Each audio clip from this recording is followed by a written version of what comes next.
Application پر PDF ملتا ہے۔ اگر آپ لینا چاہ رہے ہیں PDF، جی AH نیٹورک صاحب، اگر آپ لینا چاہ رہے ہیں تو آپ کو اپلیکیشن ڈاؤن لوڈ کرنا ہے اور اپلیکیشن پر TRE4 کا آپ کو کلاس مل جائے گا۔ آج ہی جڑ جائیے AR ڈیجیٹل کے ساتھ TRE4 کی تیاری کے لیے، جہاں ملیں گے اردو ادب، اردو قواعد دونوں کے کلاسز، BPSC کے این نصاب کے مطابق تیاری یعنی NCERT اور SCERT کے مطابق تیاری۔ ہر کلاس کی پہلے تھیوری، پھر معروضی سوالات، ہر کلاس کی تھیوری اور معروضی سوالات کا دیا جائے گا آپ کو PDF۔ ہر PDF کا آپ نکال پائیں گے زیرکس۔ ہر کلاس کا انلیمیٹڈ ٹیسٹ ملے گا۔ آخر میں آپ سب کو ایک ماسٹر نوٹ بھی دیا جائے گا۔ یہ سب ملے گا ہمارے اپلیکیشن پر۔ اپلیکیشن کا لنک آپ کو ڈسکرپشن میں ہے، یا اس QR کوڈ کو آپ اسکین کر کے بھی ڈاؤن لوڈ کر سکتے ہیں، یا پھر آپ اس نمبر پہ رابطہ کر سکتے ہیں 748 72 348۔ جی آپ کی مکمل رہنمائی کی جائے گی۔ امید کہ آپ کو میری بات سمجھ میں آ گئی ہوگی۔ خیر، یہاں تک بات پہنچی۔ آصف الدولہ کے بعد غازی الدین حیدر، نصیر الدین حیدر اور آخر میں واجد علی شاہ کے عہد تک لکھنؤ کی مرکزی حیثیت برقرار رہی۔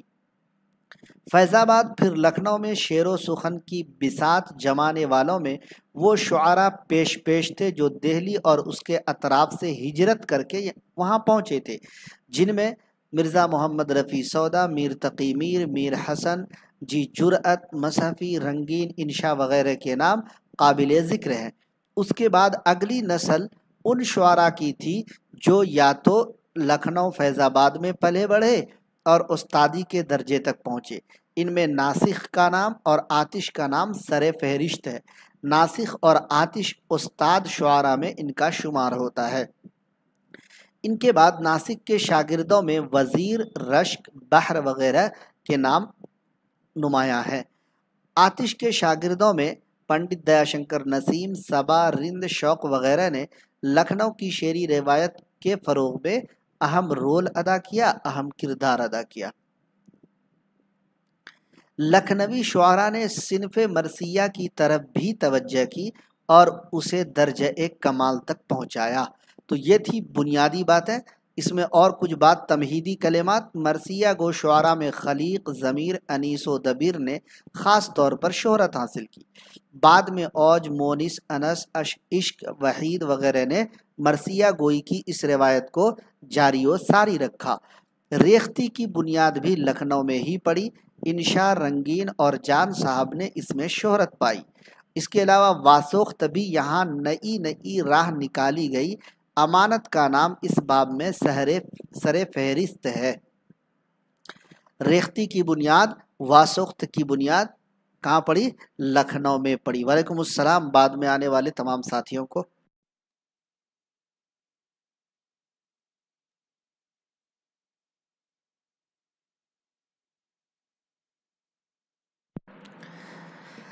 چلیے، تو یہاں پر آپ نے دیکھ لیا ریختی کی بنیاد لکھنؤ میں پڑی۔ کون کون شعراء تھے؟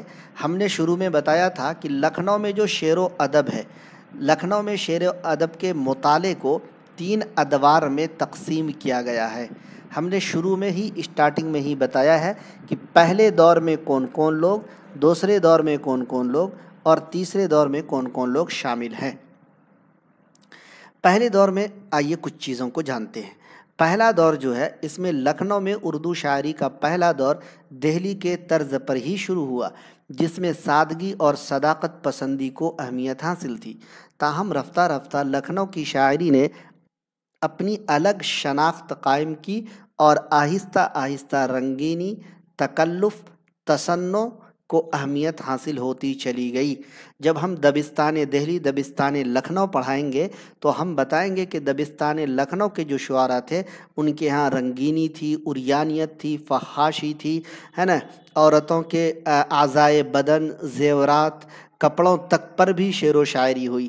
ان کے ہاں تصنع اور بناوٹ حد سے زیادہ تھا، صنعت کا استعمال حد سے زیادہ تھا۔ جب ہم دبستان لکھنؤ اور دہلی پڑھائیں گے، دبستان پڑھائیں گے، تحریکات پڑھائیں گے، تو وہاں پر ڈیٹیل میں بات کریں گے۔ خیر، پہلے دور سے تعلق رکھنے والے شعراء میں مصحفی، جرأت، رنگین، انشا اور شاہ نصیر کے نام اہم ہیں۔ یہ وہ شعراء ہیں جو دہلی سے ترک وطن یعنی وطن چھوڑ کر کے لکھنؤ پہنچے تھے۔ آئیے سب سے پہلے ہم غلام حمدانی مصحفی کو پڑھتے ہیں۔ جی، ان کا اصل نام تھا شیخ غلام حمدانی اور تخلص تھا مصحفی۔ بہت سارے لوگ کہتے ہیں کہ ان کا نام مصحفی بھی ہے، بہت سارے لوگ اس کو پرناؤنس کرتے ہیں مصحفی۔ ان کی پیدائش 1747 سے 50 کے درمیان NCERT کے مطابق بتائی جاتی ہے۔ ان کی وفات 1824 یا 25 میں ہوئی ہے۔ اصلاً امروہہ کے رہنے والے تھے۔ جی، شیخ غلام حمدانی مصحفی کہاں کے رہنے والے تھے؟ تو امروہہ کے رہنے والے تھے۔ مصحفی مرزا سلیمان شکوہ کے ملازم ہوئے۔ اردو کے 8 دواوین جو ہے ان کے ہیں، اور دیوان کی جمع ہے دواوین۔ جی، دیوان کی جمع ہے دواوین۔ اس کے علاوہ ایک دیوان قصائد بھی ہے، یعنی قصیدے کا ایک خاص دیوان بھی ہے۔ متعدد مثنویاں بھی مصحفی نے کہی ہیں۔ انہوں نے فارسی میں بھی 3 دیوان مرتب کیے۔ جی، فارسی میں بھی 3 دیوان مرتب کیے۔ انہوں نے فارسی و اردو کے 3 تذکرے بھی لکھے۔ جی، لیکن ناموں کا ذکر NCERT کی کئی کتابوں میں ہے ہی نہیں۔ خلیق، آتش، اسیر ان کے شاگرد ہیں۔ جی، مصحفی کے شاگرد کی اگر بات کریں آپ کو تو دوستو مصحفی کے شاگرد میں خلیق، آتش اور اسیر، یہ تینوں لوگ ان کے شاگرد ہیں۔ شمیم اختر کہہ رہے ہیں میم پر فتحہ صحیح ہے سر، شکریہ۔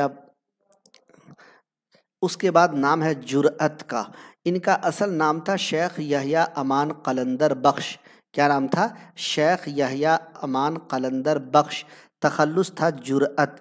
ان کی پیدائش ہوئی تھی 1748 یا 49 میں۔ ان کی وفات 1809 یا پھر 10 میں ان کی وفات ہوئی تھی۔ ان کے آباء و اجداد مغلیہ دربار سے وابستہ تھے۔ جرأت سلیمان شکوہ کے دربار سے منسلک تھے۔ مان لیجئے پوچھ لیا جائے شیخ یحییٰ امان قلندر بخش کس کے دربار سے منسلک تھے؟ تو جرأت سلیمان شکوہ کے۔ جرأت کے متعلق مشہور ہے کہ عین جوانی میں نابینا ہو گئے تھے۔ جی، یعنی آنکھوں سے معذور ہو گئے تھے۔ شیخ یحییٰ امان قلندر بخش جرأت کو علم نجوم اور فن موسیقی پر مہارت حاصل تھی۔ غزل ان کا خاص میدان ہے۔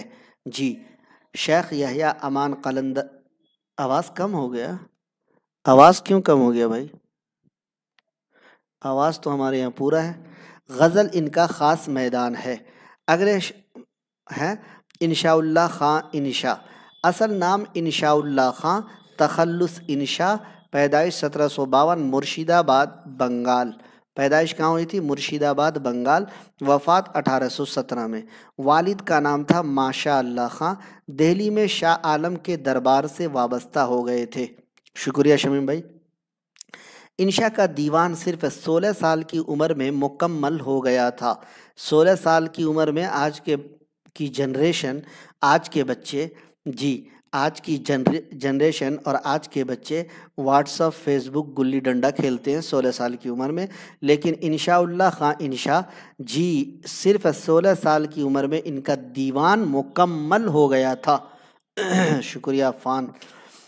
فارسی میں ان کا ایک کلیات ہے۔ ان کی تصنیف دریائے لطافت بہت اہم ہے۔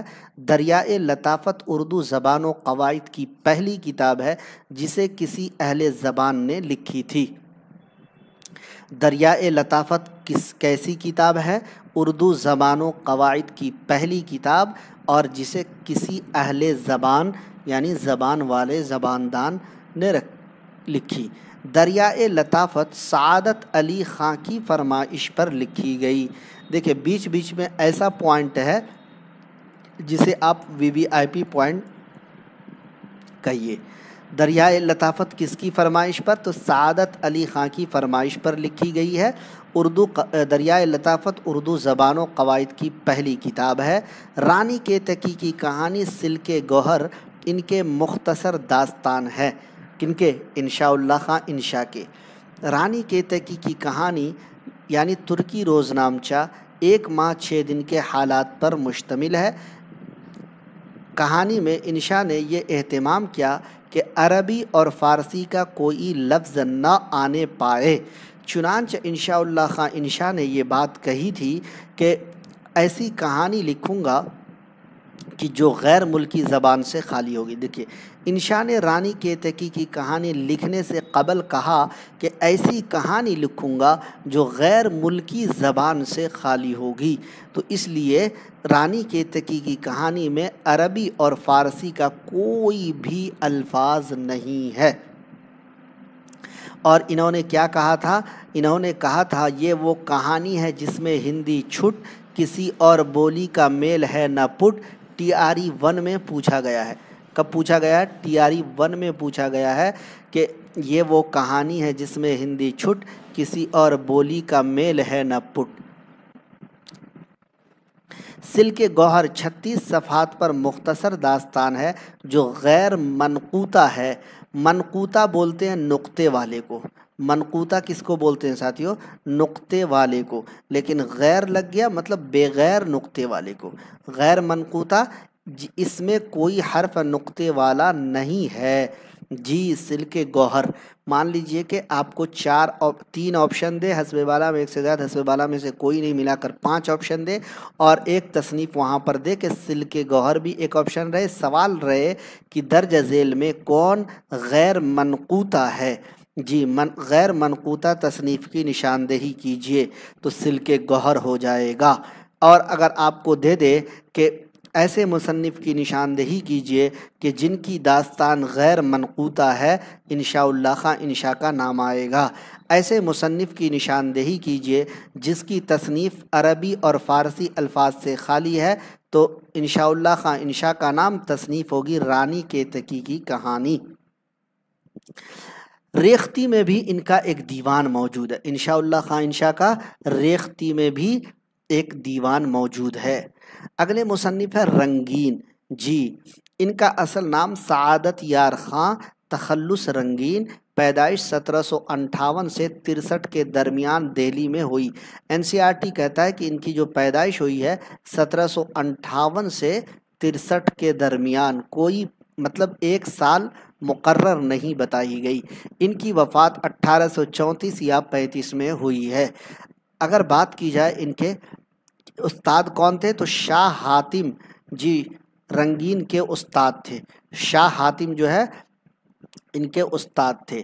مجالس رنگین ان کی مشہور کتاب ہے جس میں انہوں نے اپنے دور کے ادبی مجلسوں اور مشاعروں کا ذکر کیا ہے۔ امتحان رنگین بھی ان کی مشہور کتاب ہے۔ تو مجالس رنگین، امتحان رنگین، یہ دونوں ان کی کیا ہے؟ مشہور کتابیں ہیں۔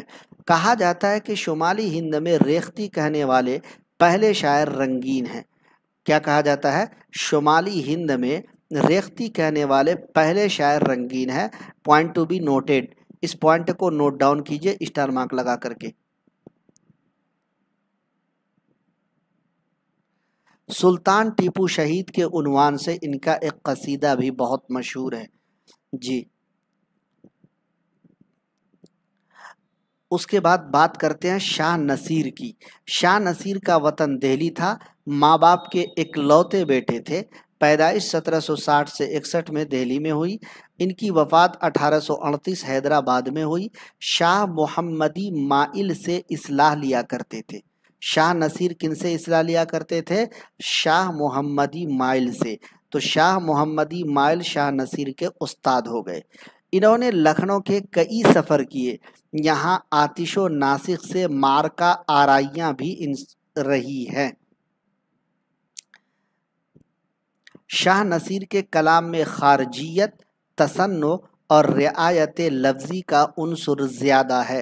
چونکہ لکھنؤ سے تعلق تھا، لکھنؤ میں رہے ہے نا، لکھنؤ میں ان کا شمار ہوتا ہے، تو ان کے کلام میں خارجیت، تصنع اور رعایت لفظی کا عنصر جو ہے وہ زیادہ۔ تھوڑا زوم کرنے کے لیے اشارہ ہو رہا ہے، تھوڑا اور زوم کرتا ہوں آپ لوگوں کے لیے۔ آپ لوگوں کے لیے تو میں جان دے سکتا ہوں، زوم کرنا کون بڑی چیز ہے۔ ذوق مومن اور ظفر ان کے مشہور شاگرد ہیں۔ جی شیخ ابراہیم ذوق، مومن خان مومن، بہادر شاہ ظفر، سوچئے کتنے بڑے بڑے نام شیخ ابراہیم ذوق، مومن خاں مومن اور بہادر شاہ ظفر۔ جی کتنے بڑے بڑے نام ہیں، اور یہ نام جو ہیں دوستو شاہ نصیر کے شاگردوں میں ان کا نام آتا ہے۔ شاہ نصیر کے دیکھیے شاگرد کا نام کتنا بڑا بڑا، شیخ ابراہیم ذوق کا، مومن خاں مومن کا، بہادر شاہ ظفر، تینوں مشہور لوگ ہیں، مشہور شعراء ہیں، اور شاہ نصیر ان کے استاد ہیں۔ ہلکے میں مت لیجیے گا اس طرح کے پوائنٹ کو۔ اب بات کرتے ہیں دوسرے دور کی، یہ ہوا پہلا دور۔ اب یہاں پہ تھوڑا سا چھوٹا کروں گا کیونکہ تھوڑا اگر دیکھیں گے تو عبارت کافی لمبی چوڑی دکھ رہی ہے۔ ہاں اب یہاں سے دوسرا دور شروع ہوتا ہے لکھنؤ میں اردو شاعری کا۔ لکھنؤ میں شاعری کا دوسرا دوران خصوصیات اور رجحانات سے عبارت ہے، جو لکھنوی تہذیب و ثقافت کی بنیادی پہچان تصور کیے جاتے ہیں۔ لسانی طرحداری ہو یا تصنع اور صنائع کا زور، یا پھر طرز ادا اور فکر و خیال کی نیرنگی، ہر سطح پر لکھنؤ کی انفرادیت نمایاں ہو کر یہاں سامنے آئی۔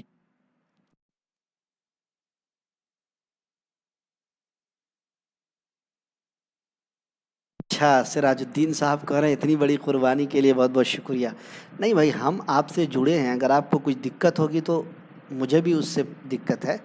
خیر تو دیکھیے گا کہ دوسرا دور جو ہے لکھنؤ کا، اس میں تصنع، صنائع ہے نا، طرز ادا، فکر خیال وغیرہ جو ہے زور سے بڑھی۔ اور اس دور کے یعنی دوسرے دور کے شعراء میں آتش، ناسخ، شوق، نسیم، یہ چاروں نام اہم ہے۔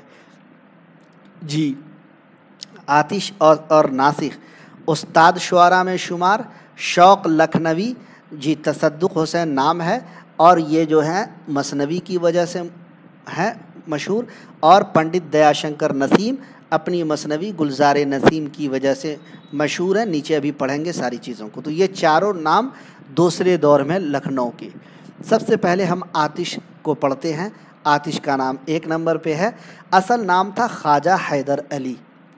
اصل نام کیا تھا؟ خواجہ حیدر علی۔ اب زوم کر سکتا ہوں، تھوڑا اور زوم کر دیتا ہوں، یاد دلا دیجیے گا تو کر دیں گے، کوئی دقت نہیں ہے۔ اور ان کا تخلص تھا آتش، پیدائش ہوئی تھی 1768 میں۔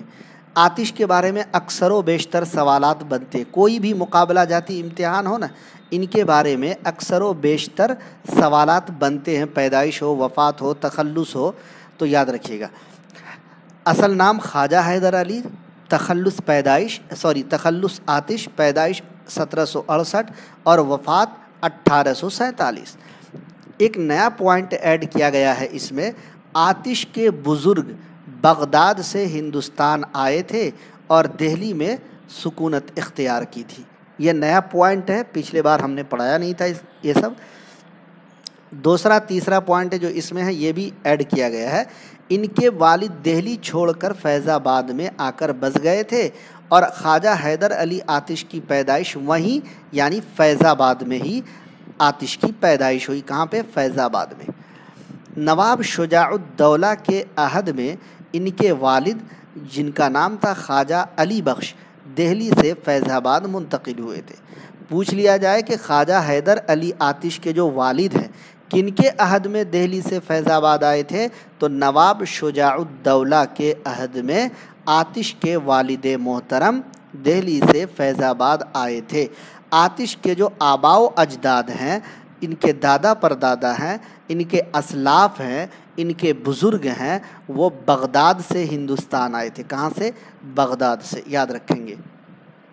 لکھنؤ میں غلام حمدانی مصحفی کی شاگردی انہوں نے اختیار کی تھی۔ آتش بڑا نام ہے، آتش استاد شعراء میں ہے، اور انہوں نے غلام حمدانی مصحفی کی شاگردی اختیار کی۔ جی مصحفی کی شاگردی اختیار کی، اور مصحفی کا نام بڑا، آتش کا نام بھی بڑا۔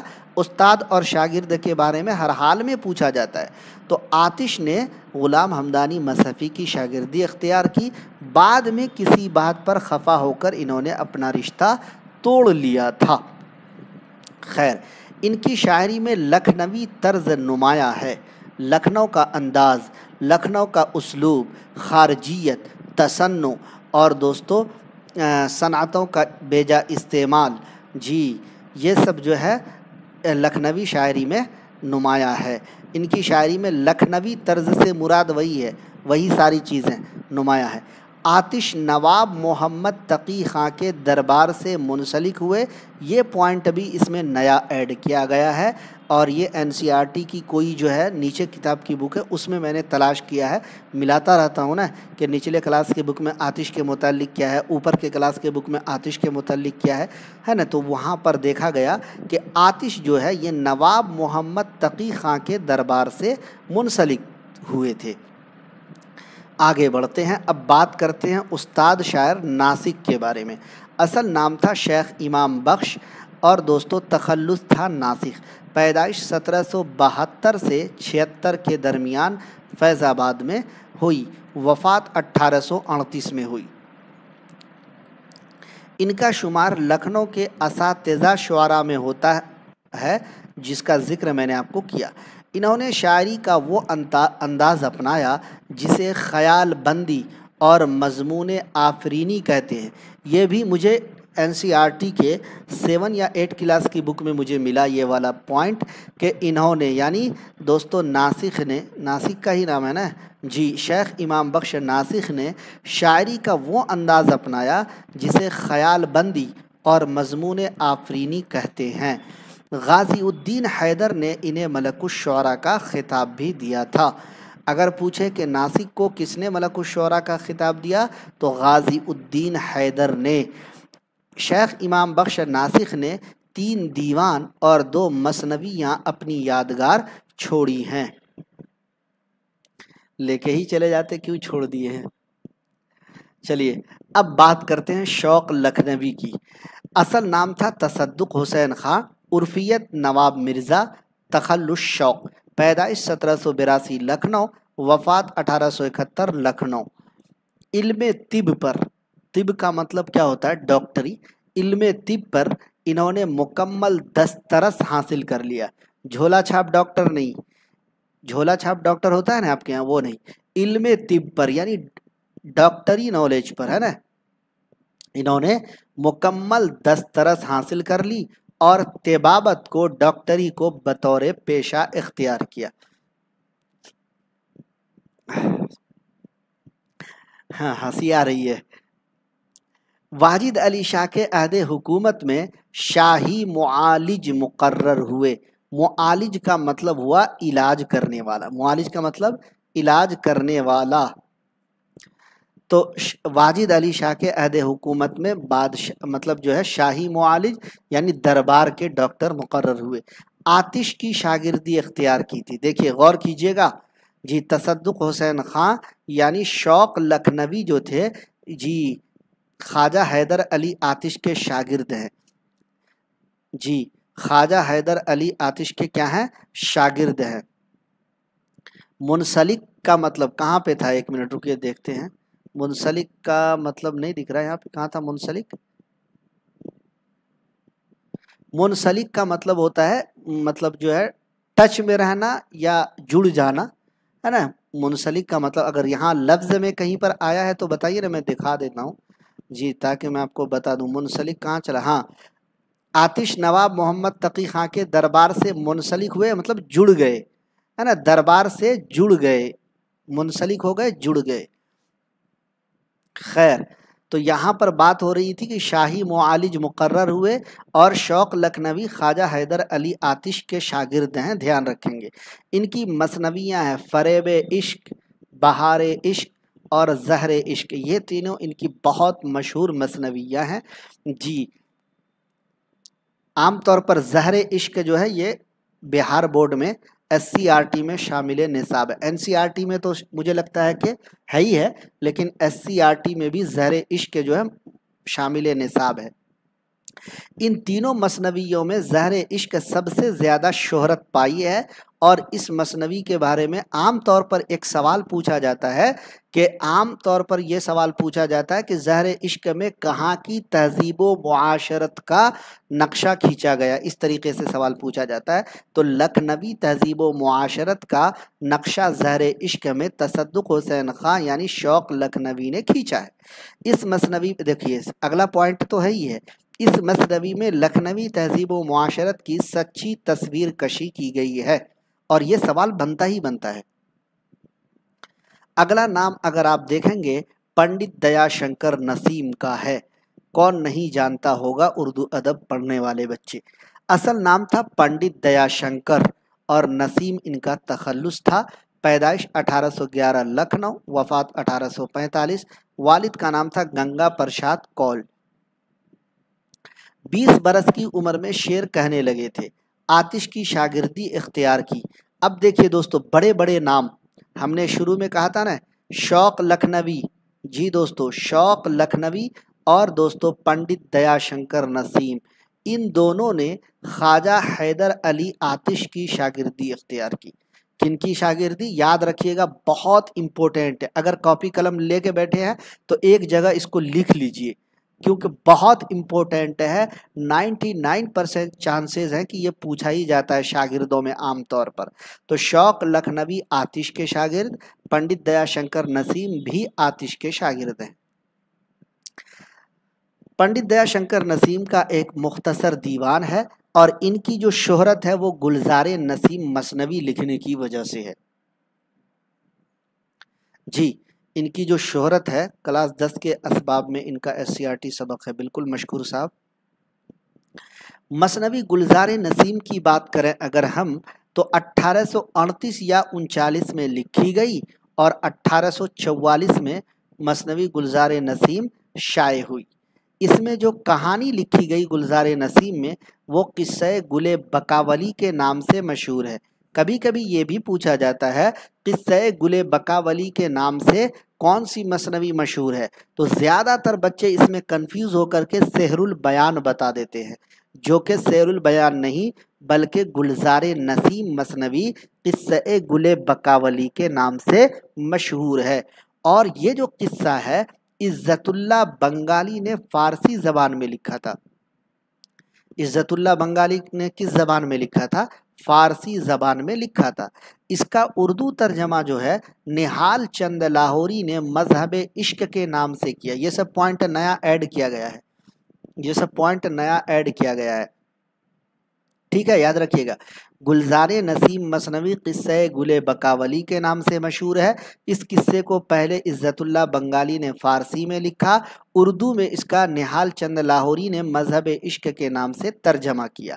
مثنوی گلزار نسیم کو دبستان لکھنؤ کی شاعری کا مثالی نمونہ کہا جاتا ہے، اور یہ ہمارے جو مواد دیکھ رہا ہے آپ کو، جی یہ BPSC کے لیے مثالی نمونہ مواد ہے دوستو، جی یہ نمونہ مواد ہے، ایسا مواد جو آپ کو چراغ لے کر کھوجنے سے نہیں ملے گا، ایسا مواد ہم آپ کے لیے لا رہے ہیں، ایسا مواد جو بالکل مختصر، بالکل شارٹ، مطلب جامع مواد، شارٹ ہے، جامع ہے، یاد کرنے میں آسان ہے، ایک لائن میں ایک پوائنٹ، ایک لائن میں ایک پوائنٹ، اس طریقے سے اگر آپ یاد کرتے ہیں تو یقیناً آپ کو آسانی سے یاد بھی ہو جائے گا، پڑھنے میں بھی من لگے گا، پریشانی بھی نہیں ہوگی۔ تیسرا دور لکھنؤ کا جو شروع ہے، دبستان لکھنؤ کے تیسرے دور کی شاعری کا امتیازی وصف مرثیہ نگاری ہے۔ مرثیہ نگاروں کے حوالے سے جن شعراء کو بقائے دوام حاصل ہوئی، جی بقائے دوام حاصل ہوئی، ان میں میر انیس اور مرزا دبیر کے نام سب سے زیادہ اہمیت کے حامل ہیں۔ تو سب سے پہلے ہم پڑھتے ہیں میر انیس کو، مرثیہ نگاری سے مشہور ہیں، لیکن ان لوگوں نے رباعی گوئی میں بھی نام کمایا۔ شکریہ توصیف مصباحی صاحب۔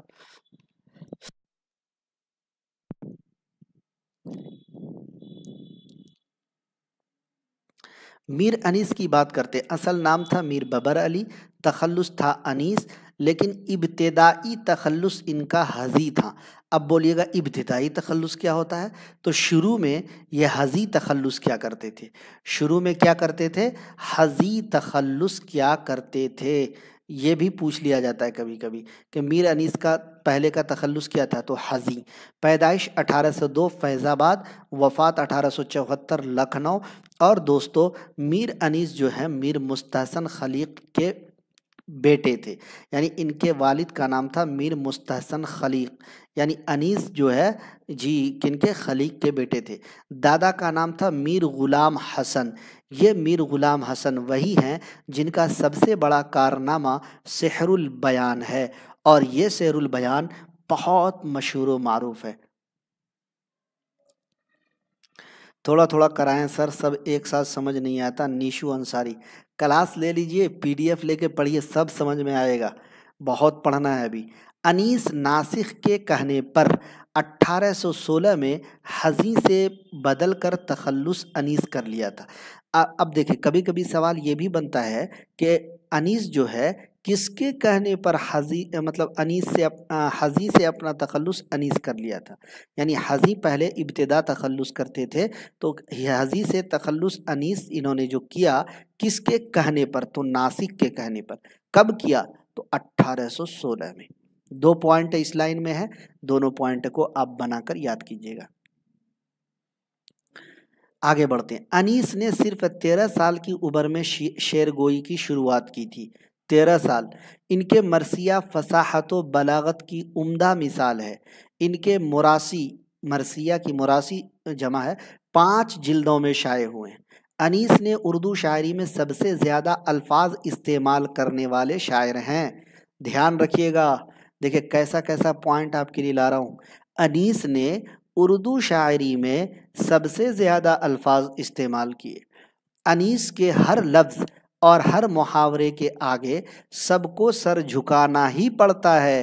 بہت بڑے نقاد، یعنی اردو کے پہلے ناقد جی، اور دوستو اردو کے پہلے سوانح نگار الطاف حسین حالی کہتے ہیں کہ انیس کے ہر لفظ اور ہر محاورے کے آگے سب کو سر جھکانا ہی پڑتا ہے۔ دیکھیے، اور حالی جب یہ بات کہہ دے تو اب آپ سوچ سکتے ہیں، میر انیس نے مرثیہ کے علاوہ رباعیہ بھی کہی ہیں۔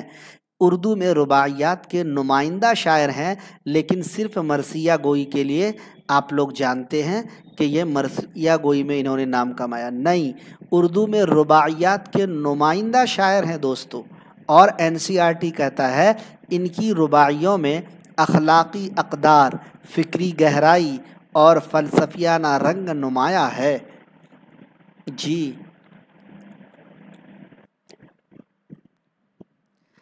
اب بات کرتے ہیں مرزا دبیر کی۔ ان کا نام تھا مرزا سلامت علی، تخلص تھا دبیر۔ پیدائش 1803 دہلی، وفات 1875 لکھنؤ۔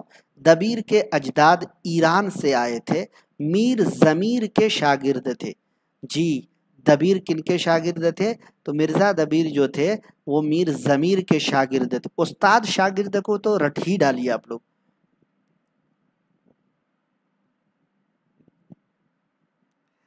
اچھا، نیشو انصاری جی کیا کہہ رہی ہیں؟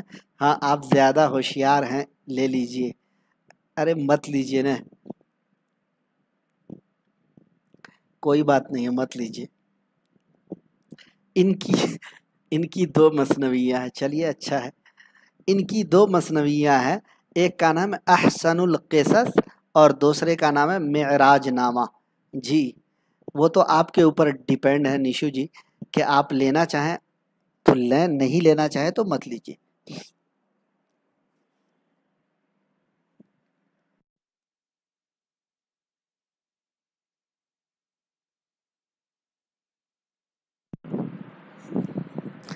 تو دوستو دبیر کے جو کی 2 مثنویاں ہیں، ایک کا نام ہے احسن القصص اور دوسرے کا نام ہے معراج نامہ۔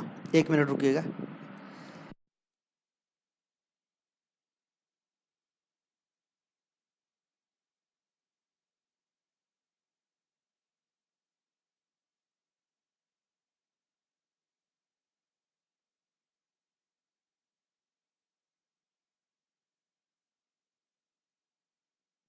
چلیے آگے بڑھتے ہیں۔ ان کا کلام دفتر ماتم کے نام سے 20 جلدوں میں شائع ہوا ہے۔ دبیر کو میر انیس سیاہ رنگ کی وجہ سے حضرت یوسف کہتے تھے۔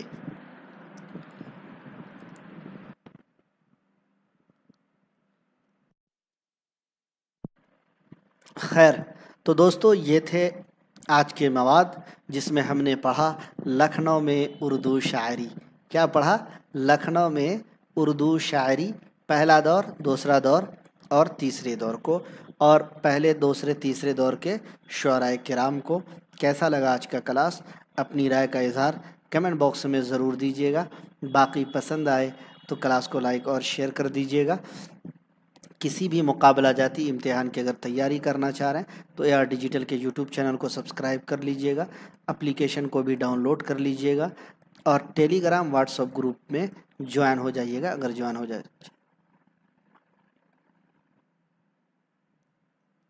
اچھا، کوئی بات نہیں ہے، نیشو جی کہہ رہی ہے سوری میں لے لی ہوں، کسی اور کو بولی ہوں، وہ ہمیں دوبارہ لینے کے لیے بول رہے ہیں۔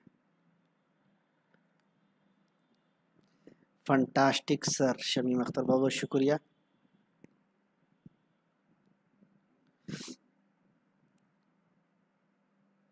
گجب بے عزتی کر دیے۔ اچھا، ارے اس میں بے عزتی کی کیا بات ہے؟ بہت بہت شکریہ تمام ساتھیوں کا۔ کچھ کمنٹ، مطلب کچھ سوال ہیں تو کمنٹ کیجئے۔ کوئی بات نہیں ہے نیشو جی، شکریہ جناب جہانگیر صاحب۔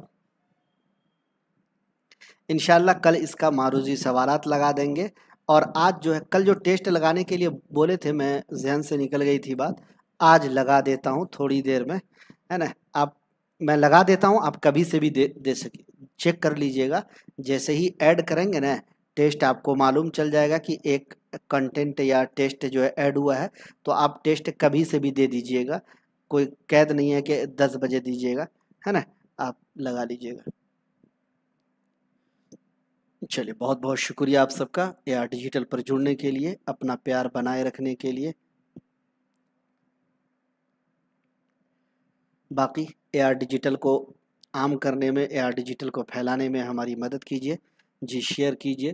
CTET کا بھی کلاس ہو رہا ہے، اگر کوئی آپ کے ریلیٹیو ہیں، ہے نا، کوئی آپ کے دوست ہیں، کوئی آپ کے فرینڈ ہیں CTET کی تیاری کر رہے ہیں، تو 8 بجے رات میں کلاس ہو رہا ہے جی۔ ونلی 199 میں اگر آپ دیکھیں گے تو پیپر 1 اور پیپر 2، کلاس 1 to 5 اور 6 to 8 دونوں کا اردو، یعنی 60 نمبر کا ان کا مسئلہ ہو جائے گا۔ چلیے، بہت بہت شکریہ آپ سب کا AR ڈیجیٹل پر جڑنے کے لیے جی۔ انشاءاللہ پھر ملیں گے کسی اور کلاس کے ساتھ۔ اپنا خیال رکھیے، تیاری جاری رکھیے جی۔ گرمی کا موسم ہے، پانی پیتے رہیے، گلوکوز ہے تو پیتے رہیے، ہے نا۔